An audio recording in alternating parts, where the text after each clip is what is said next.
Every president for the past 2 decades, Democrat and Republican alike, has declared war on drugs.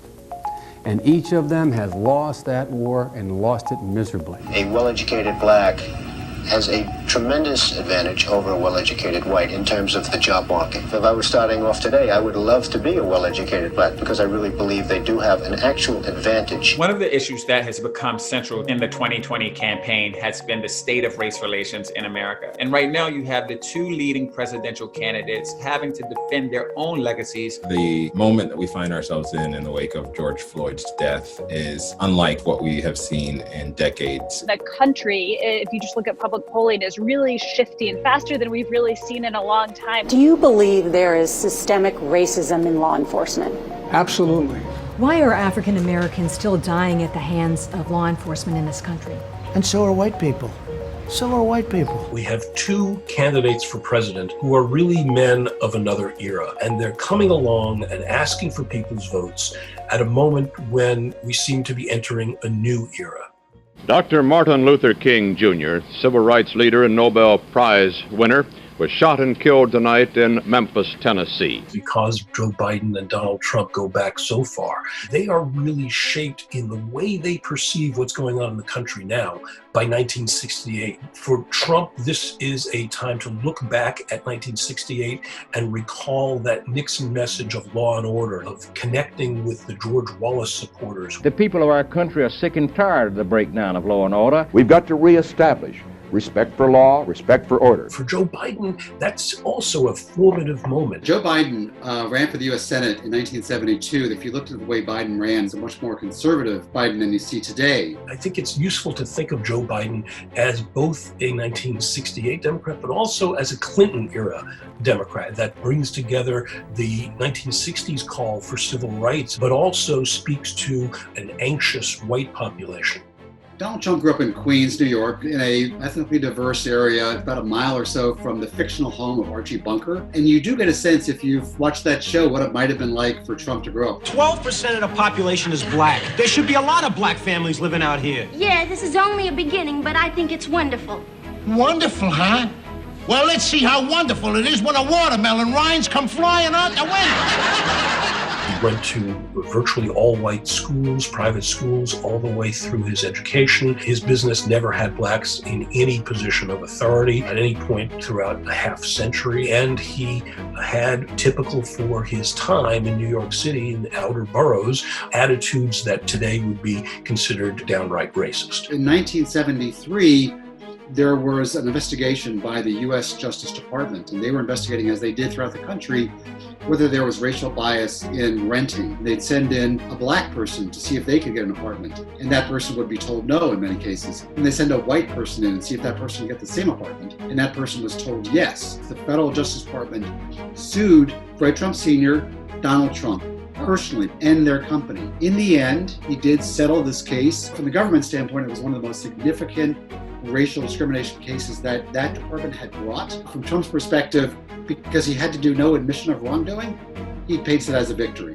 Back in 1989, a jogger was running around Central Park in Manhattan, and she was brutally mugged. There was a massive police response, and eventually 5 young black men were arrested, later tried, and convicted. Of course I hate these people. And let's all hate these people. Donald Trump responded almost immediately to the Central Park attack with full-page ads in the New York newspapers. We don't know who did that crime, and the court's going to decide who did that crime. Were you prejudging those arrested? No, I'm not prejudging at all. But if the woman died, I think they should be executed. I think you should have the death penalty. Eventually, someone else, not among those 5, confessed to the crime, and the 5 were exonerated. Will you apologize to Central Park 5? You have people on both sides of that. They admitted their guilt. Going back to the 1980s, when Donald Trump was establishing himself as a casino mogul, he saw as direct competition and as unfair competition the many Indian tribe-owned casinos that were popping up around the country. Because of the tax breaks that Indian tribes got, he went, as he often does, immediately to race. Maybe we say politically correct or not politically correct. They don't look like Indians to me, and they don't look like Indians to Indians.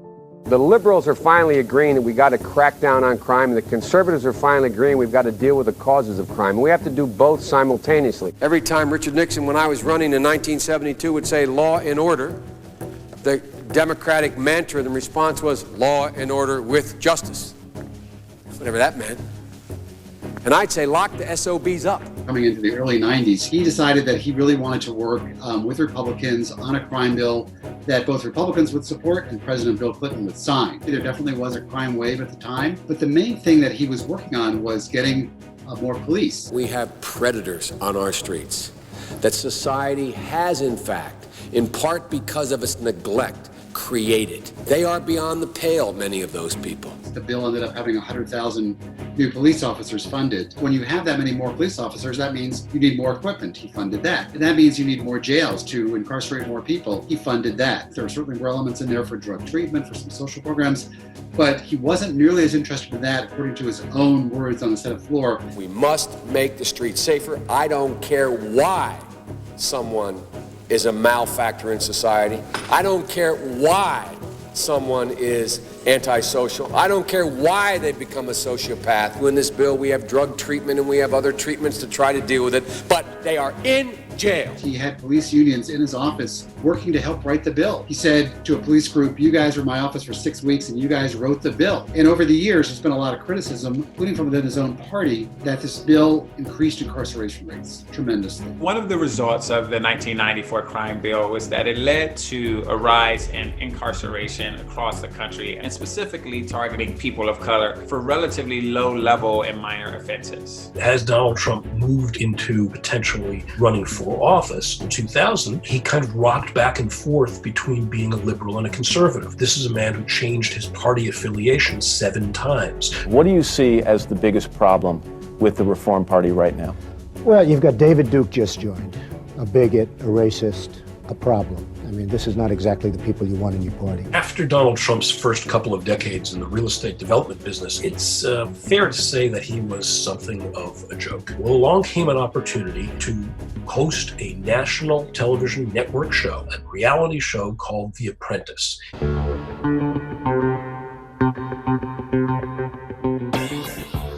For Donald Trump, The Apprentice was a breakthrough not only to a much larger audience, but to a much more diverse audience that suddenly saw him not just as a caricature, who was a guy who appeared on the Howard Stern show. What if Ivanka was dating a black guy? Would that freak you out?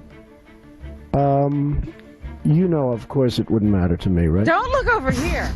He was able to bring on black and other minority contestants to be seen as someone who was an executive for all people. He built a base that actually reached out to racial minorities in a way that he'd never sought to before and had never succeeded at before. For years after the passage of the 1994 crime bill, Joe Biden often took credit for what he considered its successes. We funded 118,000 local officers. We expanded community policing across the nation, and it worked. Crime rates fell 8 straight years. So by the time you come into Biden being picked as vice president for Obama, Obama praised Biden's work on that bill. Joe Biden brought Republicans and Democrats together to pass the 1994 crime bill, putting 100,000 cops on the streets and starting an 8-year drop in crime across the country.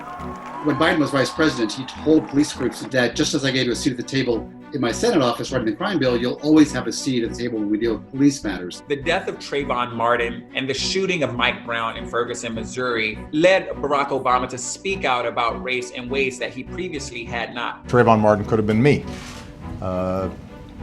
35 years ago. And his worldview stoked some resentment that had long been simmering. There was no charges by Justice against the white officer who killed Michael Brown, but Justice did issue a report that was very critical of the Ferguson Police Department, and there were police groups that were very upset about that. Cops have a right to go home at night to see their families. And 2, all minorities, no matter what the neighborhood, have a right to be treated with respect and with dignity.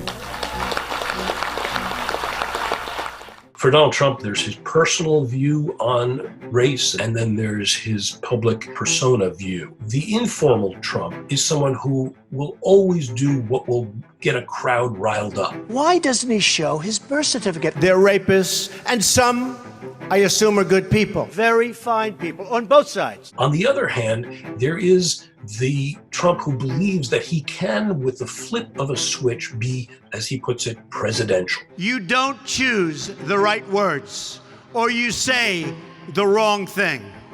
I have done that, and believe it or not, I regret it. Trump had been talking for decades, literally, about running for public office, but no one really took him terribly seriously until he began talking about Barack Obama's place of birth. You are not allowed to be a president if you're not born in this country. He may not have been born in this country. This was a classic case of Trump doubling down again and again on a racially divisive kind of position, one that had no foundation in truth, and one that at some level he had to believe was connecting with some portion of his base. And so fast forward to 2016, it was clear that he was using race as a way to appeal to what he saw as his base. Donald J. Trump is calling for a total and complete shutdown of Muslims entering the United States. I know nothing about David Duke. I know nothing about white supremacists. This judge is of Mexican heritage. I'm building a wall. After being elected, most presidents attempt to win over the voters that did not back them in their original campaign. But that has not been the case with Donald Trump. When you see these thugs being thrown into the back of a paddy wagon, I said, please don't be too nice. If they don't